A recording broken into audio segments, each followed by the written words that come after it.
Upon the initiation of Operation Barbarossa on 22 June 1941, which marked the German army's invasion of the Soviet Union, a noteworthy circumstance arose that had not been previously observed during the military campaigns in Poland, France, or the lowlands.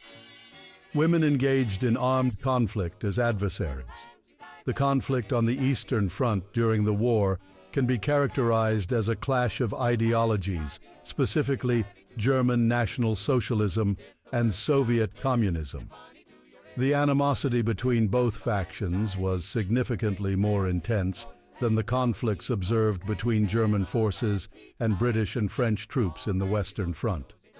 The Soviet populace was subjected to significant derogation as Slavic individuals of inferior status by means of Nazi propaganda, resulting in extensive acts of cruelty and immense suffering throughout the German advancement towards the east. The Germans were deeply repulsed by the utilization of women in battle by the Red Army, which starkly contradicted the Nazi Party's ideology on the prescribed societal roles and positions of women. During the war, the German military faced the necessity of enlisting a significant number of women to alleviate the shortage of men available for combat roles. However, it is worth noting that, apart from a few notable cases, women primarily served in auxiliary positions, like as nurses, clerks, drivers, searchlight operators, and other non-combat roles. The German military did not perceive the front line as an appropriate environment for female individuals. In contrast, the Soviet Union held the perspective that men and women possessed fundamental equality, hence enabling women to actively participate in combat and fight alongside their male counterparts in safeguarding the nation. In addition to their involvement in other military roles observed in the German, British, and American armed forces, Soviet female troops were also assigned to operate anti-aircraft batteries, which holds the distinction of being the initial Red Army unit to confront German panzers during their advance on Stalingrad in 1942. There were female pilots who served as both fighter and bomber pilots. The Germans mockingly referred to a certain bomber squadron as the Night Witches, and it is well known that there were women snipers who gained formidable reputations and achieved significant numbers of kills. Approximately 1 million Soviet women actively participated in World War II, with nearly 200,000 of them being recognized for their contributions. Among these commendations, 89 individuals were honored with the prestigious title of Hero of the Soviet Union, the highest accolade bestowed for acts of bravery and exceptional service. The notion of permitting women to engage in combat was entirely contrary to the conventional German mentality, resulting in a highly unfavorable response when female Soviet troops were captured by German forces, which occurred in significant quantities during the initial stages of the Russian campaign. Female Red Army soldiers were referred to by the Germans using a disparaging term known as Flintenweiber, which can be approximately translated as Riffelbrod. In the perspective of the German military, these women were not perceived merely as individuals in uniform, but rather as symbols representing the perceived decline of communism and embodying malevolent qualities. During the years 1941 to 1942, a significant number of Red Army soldiers, primarily male with a smaller presence of female soldiers, engaged in combat operations within German-held territories. This was a result of the highly dynamic and rapidly changing nature of the battlefield during that period. The German perspective on individuals identified as partisans was characterized by a firm stance, resulting in relentless pursuit and elimination of these individuals. Soviet female soldiers were subject to targeted violence, since the Germans considered them as morally corrupt individuals, capable of inflicting unimaginable atrocities upon male German soldiers. The individuals expressing these sentiments were not representatives of the Nazi regime, but rather members of the German army, who expressed disapproval towards the participation of women in the traditionally male-dominated military sphere. The Soviet Army nurses constituted the sole group of Soviet women who were predominantly exempted from German interference during the war, primarily owing to their non-combatant designation. On June 29, 1941, a mere week after the commencement of the German invasion, Field Marshal Günther von Kluge, who held authority over the Fourth Army, issued a directive stating that women dressed in military attire were to be subject to execution.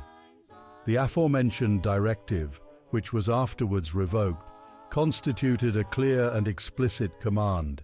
However, it is worth noting that certain German commanders persisted in issuing unlawful instructions pertaining to the treatment of Soviet female soldiers. In October 1941, Field Marshal Walter von Reichenau, who was in command of the German Sikh army at the time, issued explicit directives on the handling of captured partisans, female soldiers, and Soviet military commissars who held political officer positions. All individuals were scheduled to be subjected to gunfire, with female troops being designated for swift execution upon being apprehended. At a subsequent level of authority, General Ernst Hammer, who held the position of commander within the 75th Infantry Division, issued a comparable illicit directive, stipulating that anybody wearing Russian uniforms with a specific focus on women are to be promptly subjected to gunfire. In October 1941, the commander of the 4th Panzer Division expressed his perspective by stating that individuals he referred to as insidious and vicious partisans, together with what he deemed as degenerate Flintenweiber, should not be confined within a prisoner of war camp, but rather subjected to hanging from the closest tree. From the onset of the invasion, German units adhered to superior commands and engaged in the immediate execution of Soviet female troops. This practice persisted, particularly after the issuance of von Kluge's illicit directive on June 27th. In the subsequent month, the 122nd Infantry Division submitted a report exemplifying the occurrence of their unit, capturing and subsequently shooting 30 female Soviet soldiers. It is important to note that the German battalions in question were primarily responsible for the capture and internment of male Soviet soldiers, excluding individuals identified as partisans or political commissars. Despite the fact that the prisoners of war, POWs, were subjected to severe maltreatment within predominantly open-air POW camps, enduring systematic deprivation of food and enduring various forms of brutality. In this particular instance, it is observed that German soldiers engaged in the act of callously tossing remnants of sustenance to emaciated Soviet POWs, deriving amusement from their distressing circumstances. The entirety of these actions were carried out by the conventional German military forces. The statistics are striking, since 6 million Soviet individuals were taken captive by the German forces over the duration of the war, with a tragic outcome of 3 million fatalities occurring while in captivity. It is important to acknowledge that a significant number of female Soviet troops were subjected to severe sexual abuse prior to their execution, rather than being summarily shot. Additional individuals were captured and then transferred to the SS as the military lacked appropriate prisoner of war accommodations designated for female detainees.